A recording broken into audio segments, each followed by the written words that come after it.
राजनीतिक भूगोल की परिभाषाओं की दृष्टि से हमने पिछले वीडियोज में कुछ प्रमुख विद्वान जिन्होंने राजनीतिक भूगोल की आधारशिला को एक दृढ़ता प्रदान की, उनमें सब लोगों को हमने विस्तार से समझने का प्रयास किया। अब हम उन्हीं में से कुछ राजनीतिक भूगोल के जो विद्वान हैं उनके ऊपर चर्चा करेंगे। उनमें अगले जो विद्वान मूडी के बाद में हमारे सामने आर्चोन थे।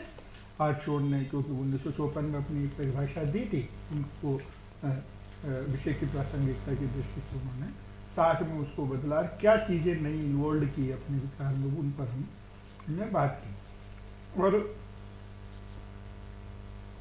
एक विचार जो सबसे महत्वपूर्ण मुझे लगा इस दृष्टि से, मैं उस पर भी बात करना अपना दायित्व समझता हूँ, वो ये है कि जैसा मैंने आपको पहले शुरू में थोड़ा सा बताने का प्रयास भी किया था कि राजनीतिक शक्ति और उसे जन्म देने वाले विचारों का परिणाम स्वरूप ये जैसे एक संयुक्त जिसको कह सकते हैं प्रयास कहा जा सकता है।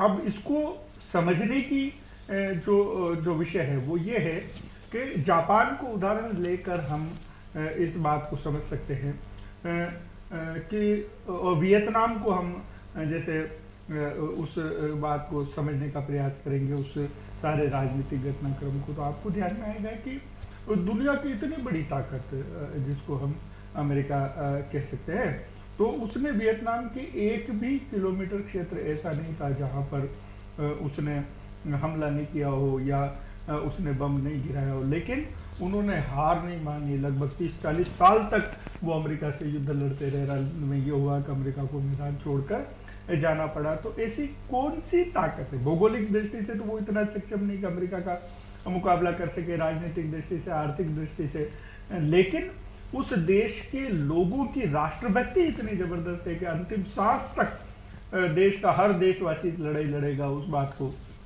उन्होंने अपने जो तात्कालिक जनता थी उनके मन में इस बात को वहाँ के शासकों ने बिठा दिया। उसका परिणाम ये हुआ कि अल्टीमेटली अमेरिका जैसे राष्ट्रों को भी वियतनाम से जाना पड़ा। वैसा ही एक पराकाष्ठा, राष्ट्रीय एकता की पराकाष्ठा का उदाहरण आपको हमें जापान में देखने को मिलेगा। बहुत बड़ा परमाणु हमला जिससे लगभग जापान की सभी दृष्टि से कमर से टूट गई थी, लेकिन उन्होंने ये ठान लिया कि एक दिन हम फिर ताकत के रूप में हमको खड़ा होना है, इस राष्ट्र को खड़ा होना। तो सारे जो देशवासी हैं उनके लिए रास्ते था देश पहले। और इसके कई उदाहरण जैसे हम लोगों के सामने ध्यान में आते हैं कि जैसे मजदूरों की हड़ताल वाला वो उदाहरण दुनिया भर में जापान का प्रसिद्ध है कि हड़ताल करेंगे मजदूर अपनी बात को मनवाने के लिए, लेकिन देश पहले है। इसलिए अपनी नौकरी जैसे 8 से सुबह 6 बजे से 8 बजे तक की शिफ्ट है, तो 8 बजे बाद वो काम निपटाने के बाद में अपनी जो मांग है उसकी बात करेंगे, हड़ताल करेंगे। और उसी तरह से जैसे एक उदाहरण बहुत ही अजीब सा है लेकिन बहुत चर्चित उदाहरण है कि किसी एक जूते के फैक्ट्री में वहाँ के श्रमिकों ने हड़ताल की। तो हड़ताल और विषय भी मालिकों तक जाना चाहिए। तो इसके लिए उन्होंने ये किया कि जिस दिन उन्होंने हड़ताल की उस दिन जूते जो बनाने की फैक्ट्री उसमें एक ही पैर का जूता बनाए, जैसे राइट ही राइट का जूता बनाए, और अगले दिन आके लेफ्ट ही लेफ्ट का जूता बनाएंगे, ताकि दोनों जूतों के पैर भी पूरे हो गए और आपकी जो हड़ताल का जो संकेत है वो भी मालिकों तक या उस फैक्ट्री के प्रमुखों तक चला गया। तो ये जो राष्ट्रीयता का परम वैभव है, ये परम उदाहरण जो है, ये इसने जापान को खड़ा किया। और जापान को खड़ा करने का तात्पर्य ये है कि अन्य सभी दृष्टि से हो सकता है अमेरिका दुनिया में नंबर 1 हो, पर आर्थिक दृष्टि से जो नंबर 1 है वो तो आज भी जापान ही है। तो आर्थिक दृष्टि से नंबर 1 होने के पीछे भी उनके बहुत भौगोलिक संदर्भ हैं। कहीं ना कहीं हमको ये ध्यान में आता है कि जापान एक तो एक संयुक्त देश नहीं, टुकड़ों में, द्वीपों में बटा देश और बहुत बड़ा भौगोलिक जैसे क्षेत्र नहीं है, और पर्वतीय क्षेत्र है। दुनिया में 100 से लेकर 24 घंटे में 100 से लेकर 70 से लेकर 100 तक भूकंप के झटके छोटे बड़े वहाँ डेली आते हैं। ऐसी विपरीत भौगोलिक परिस्थिति में भी देश कैसे ताकत बने और अमेरिका जैसे देश के का मुकाबला करके उससे आगे निकल जाए, तो वो सिर्फ राष्ट्रभक्ति हो सकती है। और उन्होंने अपने यहाँ, जैसे वो बड़े उद्योग नहीं स्थापित कर सकते, तो उन्होंने ये सोचा कि जो हमारे यहाँ प्लेन एरिया, समतल भूभाग जो कम है, उसके अनुसार कोई ऐसा इंडस्ट्री खड़ी की जाए। तो उन्होंने छोटे छोटे इलेक्ट्रॉनिक्स के सामानों में अपने आप को जैसे प्रगति में ढालने की कोशिश की। आप देखेंगे छोटी छोटी फैक्ट्रियों में घड़ियाँ, कैलकुलेटर्स, कंप्यूटर्स और ऐसी चीज़ें। और ये सब चीज़ें इतनी महत्वपूर्ण है कि दुनिया इनके बिना नहीं चलती। तो अपने आप ही जापान पर आप आधारित हो गए, वहीं के सारे इन्वेंशन हैं, इनके सारे आविष्कार हैं। तो दुनिया का सारा जो मानव समुदाय है वो टेक्नोलॉजी की दृष्टि से जापान पर निर्भर हो गया। तो ये भी एक प्रकार की उसकी जीत हुई। और आज की तारीख में जो टेक्नोलॉजी जिसके पास है वही सबसे ज़्यादा पैसे वाला है, तो दुनिया का नंबर 1 बन गया। तो और किसी भी दृष्टि से और कहीं भी अमेरिका या एक दूसरे देश शक्तिशाली होते फिरेंगे, लेकिन जब पैसे की बात आएगी तो वो निश्चित रूप से जापान पर निर्भर होंगे। और वो राष्ट्र भक्ति जो है उनकी, यहाँ के लोगों की, उसने और ज़्यादा उसको बल दिया। तो ये एक विचार जो है जो किसी राष्ट्र को प्रमुख बनाता है। मैंने अंत में आपको हिटलर के बारे में भी कहा कि हम दुनिया की सर्वश्रेष्ठ प्रजाति है, हम शासन करने के लिए पैदा हुए। ये उसके घमंड का कारण भी था, तो विनाश का कारण भी था। तो उस विचार ने दुनिया भर में उनको श्रेष्ठता दी, दृढ़ता दी, लड़ने की क्षमता दी, संघर्ष की क्षमता दी। तो उसका दुष्परिणाम भी उन्होंने भुगता, वो एक अलग विषय। लेकिन विचार किस प्रकार किसी देश को श्रेष्ठ बनाता है, या विचार किसी देश को कैसे ताकतवर बनाना, ये हार्शोर्ड ने अपनी उस परिभाषा को 1960 में परिवर्तित कर विषय की प्रासंगिकता को बढ़ाया। अब 63 में एक विद्वान हुए हैं जी.जे. पाउंड्स। उन्होंने भी राजनीतिक दृष्टि से कैसे राष्ट्र की किन क्षेत्रों को अपनों को सम्मिलित करना है, कौन कौन सी चीज़ें उसमें शामिल करनी है, उनको अपने सामने रखने का प्रयास किया। तो 63 में जो पाउंड्स ने अपनी परिभाषा दी, उसमें कुछ महत्वपूर्ण विषय उन्होंने कि मैं आपको उन पर विषय को बांटते हुए आपको समझाने का प्रयास करूंगा।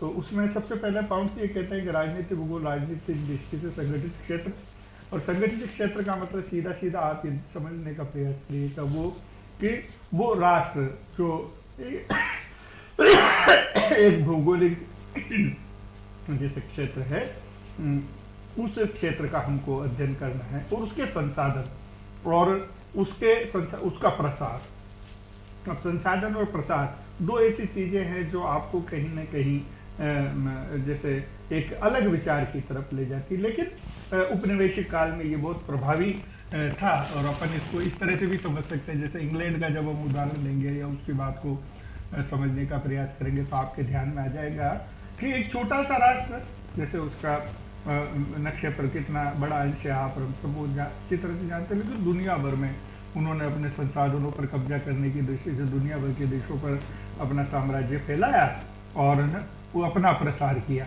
और उनके पीछे उन्होंने वो जो जैविक थ्योरी है उसको सहारा माना कि जब राष्ट्र विकास करता, युवा अवस्था में होता, तो उसको अधिक संसाधनों की आवश्यकता पड़ती है।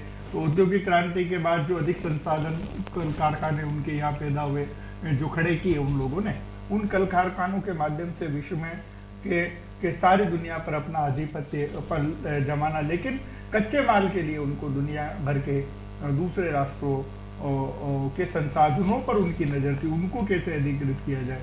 तो उनके लिए उन्होंने दो रास्ते बहुत आसान से चुने। तो कहा जाता है कि एक हाथ में उनके बाइबल थी, दूसरे हाथ में तलवार थी, और उसके माध्यम से निकले और सारे दुनिया के संसाधनों पर कब्जा कर लिया। कब्जा इस रूप में कहा जा सकता है कि इंग्लैंड के बारे में कहा जाता है कि उसके क्या कहते हैं उसको साम्राज्य का अंत नहीं। तो ये एक वो प्रसार की थ्योरी। तो उनके जो ये संबंधित जितने भी पक्ष हैं, जैसे राष्ट्र का विकास और दूसरी सारी चीजें का उसमें जुड़ जाना, ये सब चीजें कहीं ना कहीं राजनीति को, विश्व की राजनीति को प्रभावित करती है क्या? अब आप देखिए कि उस तात्कालिक समय में भी दुनिया के यूरोप के कई राष्ट्र उन्होंने भी अपने आप को बाहर निकाला, जिसमें पुर्तगाल, नॉर्वे, फ्रांस, ये सब, स्पेन, सारे लोग बाहर निकले और उन्होंने दुनिया भर के संसाधनों पर कब्जा किया। तो एक अजीब सी होड़ आपको दुनिया भर में नजर आएगी। तो उसने राजनीतिक जो आपका परिदृश्य था, सिनेरियो था, उसको बदला और दुनिया में एक अजीब सा माहौल पैदा किया। काफी रक्तपात उस विषय को लेकर होने लगा। लेकिन क्षेत्रीय जिन जो राष्ट्र जागृत होते चले गए तो उन्होंने अपने आप को स्वतंत्र कराया काफी संघर्ष के बाद, चाहे वो रक्तपात के बाद हो, चाहे किसी समझौते के बाद हो। लेकिन एक नया इतिहास विश्व के सामने इस दृष्टि से सामने आया। तो ये सारी चीजें भी आपको राजनीतिक भूगोल। अब इसका अर्थ यहाँ पर ये है कि इन सारे विषयों को यहाँ पर पॉन्ट्स ने इसलिए जोड़ा कि दृश्य जो है आपका, भौगोलिक दृश्य या राजनीतिक दृश्य जो है वो रोज बदलता है। तो वो रोज बदलते हुए दृश्य के पीछे के भौगोलिक और राजनीतिक कारणों को आपको समझना पड़ेगा और उन कारणों को जनरलाइज करते हुए उनको एक सिद्धांत पे या उनको अपने आप में एक थ्योरी के रूप में किस तरह से वो हमारे इस विषय को दृढ़ता प्रदान करते हैं, विषय को प्रासंगिकता प्रदान करते हैं, विषय को समासीन बनाते हैं। तो उन सब विषयों को आपको राजनीतिक भूगोल में जोड़ना पड़ेगा।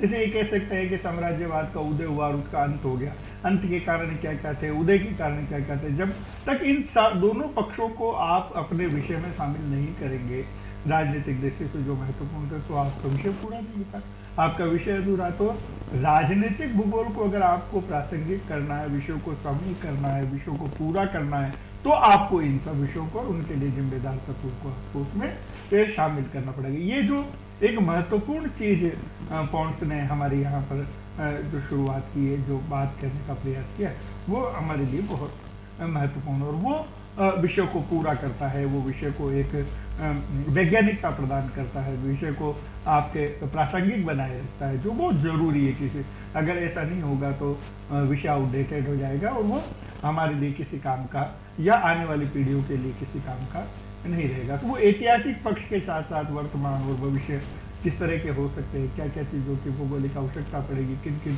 संसाधनों की आवश्यकता पड़ेगी, कैसे संबंध रहे इन कारणों से आपसी देशों के बीच में।